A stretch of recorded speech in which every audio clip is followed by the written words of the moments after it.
नमस्कार, मी नरेंद्र खंबायत. आपण पाहत आहात सर्वम न्यूज 24. अडावत पोलीस ठाण्यात करण्यात आले इफ्तार पार्टीचे आयोजन. अडावत पोलीस ठाण्याच्या आवारात आज दिनांक 20 रोजी सायंकाळी इफ्तार पार्टीचे आयोजन करण्यात आले होते.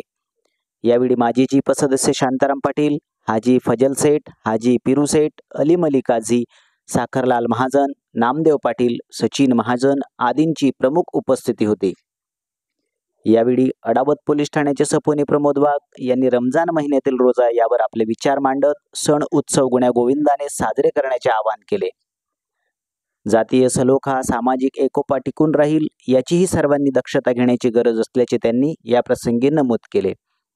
या इफ्तार पार्टीसाठी अडावत, धानोरा, वर्डी आदी पोस्टे हद्दीतील नागरिकांना बोलविण्यात आले होते.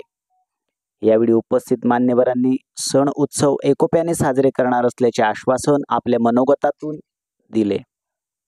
यावेळी वजात अली काझी, ताहेर शेख मन्यार, शकीलुद्दीन शेख, शब्बीर शेख, हनुमंत महाजन, रवींद्र महाजन, जुनेद खान, सद्दाम पिंजारी, रियाजुली सय्यद, पद्माकर नाथ, रज्जाक मन्यार, जावेद खान, खान कुरेशी, मनोहर पाटील, प्रेमराज पवार यांसह सहाय्यक फौजदार शरीफ तडवी, मुकेश तडवी, किरण शिरसाट, शेषराव तोरे, रमीज सय्यद, ज्ञानेश्वर सपकाळे, नासिर तडवी यांसह गृहरक्षक दलाचे संजय पवार, रामदास महाजन, कृष्णा महाजन यांसह ग्रामस्थ मोठ्या संख्येने उपस्थित होते. चला तर पाहूया या इफ्तार पार्टीची काही क्षणचित्रे. पाहत रहा सर्वम न्यूज 24.